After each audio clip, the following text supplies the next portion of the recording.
ಕಾಂಗ್ರೆಸ್ ಮುಖಂಡರಾದ doctor B Yogesh Babu ದ್ರಾಕ್ಷರಸ ಮಂಡಳಿ ನೂತನವಾಗಿ ಅಧ್ಯಕ್ಷೆಯಾದ ನಂತರ ಇದೇ ಮೊದಲನೇ ಬಾರಿಗೆ ತಾಲೂಕಿನ ನಾನಾ ಭಾಗಗಳಿಗೆ ಭೇಟಿಯನ್ನು ನೀಡಿದರು. ಮೊಳಕಾಲ್ಮೂರು ಪಟ್ಟಣಕ್ಕೆ ಶನಿವಾರ ಮಧ್ಯಾಹ್ನ 2 ಗಂಟೆಗೆ ಭೇಟಿ ನೀಡಿದ ಡಾಕ್ಟರ್ ಬಿ ಯೋಗೇಶ್ ಬಾಬುರವರಿಗೆ ಅವರ ಅಭಿಮಾನಿಗಳು ಪಟಾಕಿ ಸಿಡಿಸಿ ಬೃಹತ್ ಹಾರಗಳನ್ನು ಹಾಕಿ ಸನ್ಮಾನಿಸುವ ಮೂಲಕ ಭರ್ಜರಿಯಾಗಿ ಸ್ವಾಗತ ನೀಡಿದ್ದು, ಪಟ್ಟಣದಲ್ಲಿರುವಂತಹ ನುಂಕಮಲೆ ಸಿದ್ದೇಶ್ವರ ಸ್ವಾಮಿ ದೇವಸ್ಥಾನದಲ್ಲಿ ಪೂಜೆ ಸಲ್ಲಿಸಿ ನಂತರ ವಿಧಾನಸಭಾ ಕ್ಷೇತ್ರ ವ್ಯಾಪ್ತಿಯ ಹಿರೇಹಳ್ಳಿ, ಗೌರಸಮುದ್ರ, ಬಿಜಿಕೆರೆ ಸೇರಿದಂತೆ ನಾನಾ ಗ್ರಾಮಗಳಿಗೆ ಭೇಟಿ ನೀಡಿ ಪಕ್ಷದ ಕಾರ್ಯಕರ್ತರು ಮತ್ತು ಅಭಿಮಾನಿಗಳನ್ನು ಭೇಟಿ ಮಾಡಿದ್ದಾರೆ.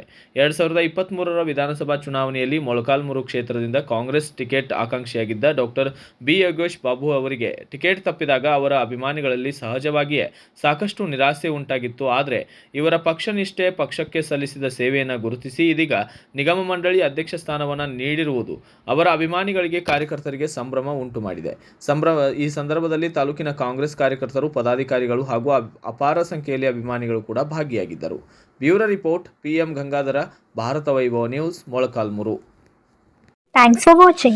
Read, discuss and debate with editor Dr. Yan Prashant Rao. Wanted reporters in print, digital and visual media for Bharat Vaibhav Daily Newspaper, BV News Channel and BV Fast Web News from all the talukas of Karnataka. If interested, send your